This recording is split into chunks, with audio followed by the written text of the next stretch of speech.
Gente, eu já falei para vocês. Não existe, não é, como é que eu posso falar, economicamente viável que tenhamos estoques para atender a 100% das demandas. Isso é economicamente inviável. Então a empresa, normalmente as empresas estabelecem níveis de segurança com os quais ela trabalha, de modo que, na maioria das situações, não falta estoque. Mas uma hora vai faltar. Uma hora isso vai acontecer.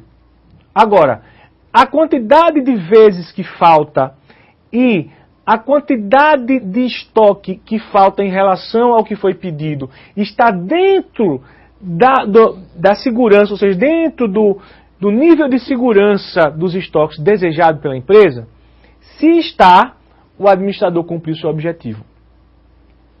Então vejam, ele tem que fazer de tudo para que não falte, mas ao mesmo tempo reduzir os estoques cada vez mais, de modo que o nível de ruptura, que nada mais é do que o nível de falta de estoques, lembrem muito dessa palavra, no momento que a gente fala de ruptura de estoques, nós estamos falando de momentos em que esse estoque faltou, em que houve a necessidade e não tinha.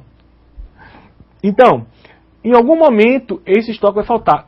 Num pico de demanda, não é? Há um momento em que existe uma demanda, uma procura maior do que a média histórica, não é? Que não estava sendo prevista pela previsão de vendas. Isso vai acontecer em algum momento, em toda a empresa, nas maiores empresas até as menores. Posso falar para vocês com toda a segurança de quem já trabalhou em empresas grandes, multinacionais, empresas mundiais, empresas de médio porte, empresas pequenas, empresas muito pequenas, que é que eu trabalho agora, que eu sou dono. Entendeu? Então, isso vai acontecer sempre. Nosso papel como gestor de estoques, como gestor de materiais, é fazer com que isso aconteça o menor número de vezes possível dentro da segurança que eu estabeleci como gestor de estoques como aquela ótima para a minha empresa. E como é que eu estabeleço essa segurança? É muito simples, gente. Existem vários fatores. O mercado é um deles. Por exemplo, se o meu concorrente, um cliente faz um pedido e ele demora 2 dias para poder entregar aquele pedido e eu demoro 1, eu estou na frente dele, porque o cliente vai querer receber sempre mais rápido. Mas se ele demora 2, eu não posso demorar 3, porque ele vai ganhar a venda. Então, o meu nível de segurança também está atrelado àquilo que o mercado apresenta. O meu nível de segurança vai estar atrelado à rotatividade, por exemplo, dos meus estoques. Normalmente, estoques que rodam muito têm a necessidade de que sempre tenham. Porque no momento em que eu perco essa venda desse estoque, eu vou estar perdendo aquilo que vai mais me dar rentabilidade, que é aqueles estoques que mais giram. Então, por exemplo, numa Nestlé da vida, nunca pode faltar leite ninho. Nunca pode faltar Nescau. Mas talvez aquele biscoito que ela faz, que vende pouco, que não tem uma saída muito grande, ali ela pode dar um outro tratamento. De repente, uma vez ou outra, pode faltar. Afinal de contas, ninguém vai, assim, não vai existir uma quebra, uma ruptura muito grande em virtude da falta desse produto. Então, tudo isso tem que ser pensado com o administrador de materiais para que a gente possa, de alguma maneira, fazer com que os produtos faltem o menor número de vezes possível. E digo para vocês, mesmo na Nestlé, um dia vai faltar leite ninho. Porque existem picos de demanda, existem sazonalidades, existe uma série de fatores que estão alheios ao próprio controle da empresa, que vai fazer com que em algum momento falte estoque. Então, só para puxar para os nossos objetivos, a gente tem que não fazer com que falte, garantir a segurança, mas ao mesmo tempo temos que reduzir para aquele nível de segurança desejado para a empresa. Professor, esse nível de segurança tem que ser 90%, 85%, 95%, 75%, 50%, não sei. Isso aí quem define é o gestor, baseado nas informações que ele colhe dentro da capacidade da empresa, na capacidade dos fornecedores, na tolerância dos clientes e principalmente naquilo que acontece no seu mercado. Porque se ele ficar praticando políticas de estoque diferentes daquilo que o mercado apresenta, ou seja, piores do que aquilo que o mercado apresenta, ele vai perder vendas e ele vai perder competitividade. E fatalmente ele vai fechar as portas. Tá claro para vocês? Então vamos lá. Vamos para o próximo slide. Então, dentro desses para conseguir esses objetivos, gente, a gestão de estoques desenvolve algumas atividades bem definidas que alguns autores classificam em 2 grupos.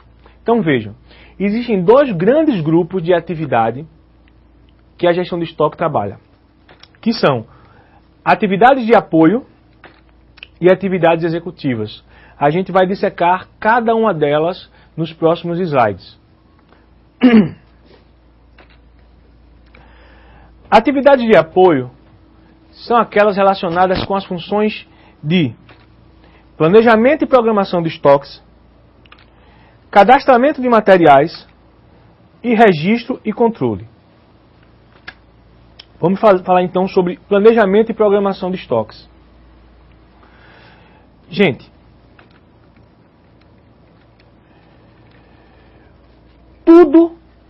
tudo numa empresa tem que ser planejado. Quando não planejamos, estamos mais suscetíveis, né, mais vulneráveis às ações da concorrência, às ações do mercado, a possíveis desvios de caminho. Com estoque, não poderia ser diferente.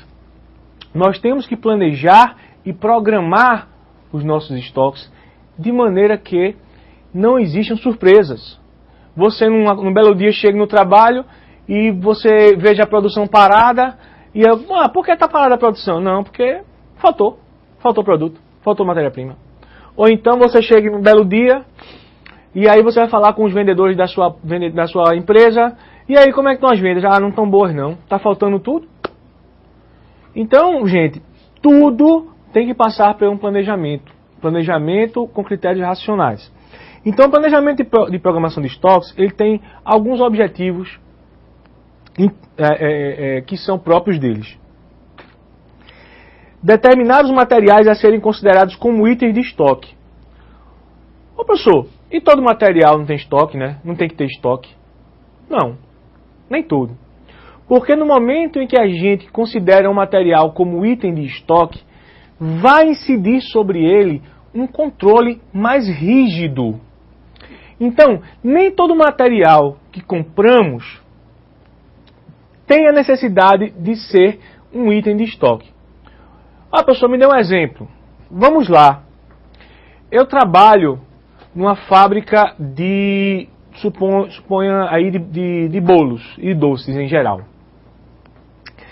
E dentro dessa minha fábrica, eu tenho lá um escritóriozinho, né, onde eu processo minhas vendas e tal. E nesse escritório, eu tenho uma série de materiais de escritórios, como por exemplo canetas, né, réguas, sei lá, papel, toner de impressora e tal. Normalmente eu uso muito poucos, assim, eu compro uma quantidade pequena porque eu tenho poucos funcionários. Nessa quantidade eu compro lá, sei lá, uma caixa de caneta demora 2 meses para mim.